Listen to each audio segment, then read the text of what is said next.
Hey, amazing teachers! Have you ever used story cubes in your classroom? If not, you're missing out on a versatile and engaging tool that can bring your comprehension-based teaching to life.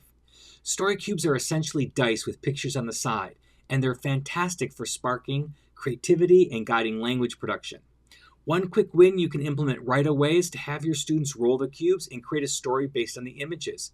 This activity not only encourages creativity, but also allows students to practice vocabulary, sentence structure, and narrative skills in a fun, low-pressure setting.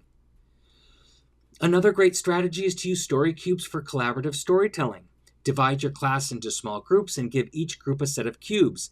Have them take turns rolling the cubes and adding to the story based on the images that appear. This collaborative approach not only fosters teamwork, but also enhances comprehension as students listen to each other's contributions and build on them.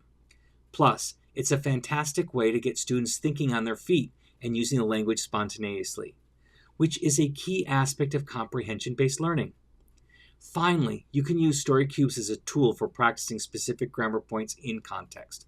For example, if you're focusing on past tense verbs, have your students roll the cubes and create a story that took place in the past. Encourage them to use a variety of the past tense verbs and connect the images in a way that makes sense narratively. This method provides a fun and engaging way to reinforce grammar in a meaningful context, helping students internalize the rules without even realizing they're doing it.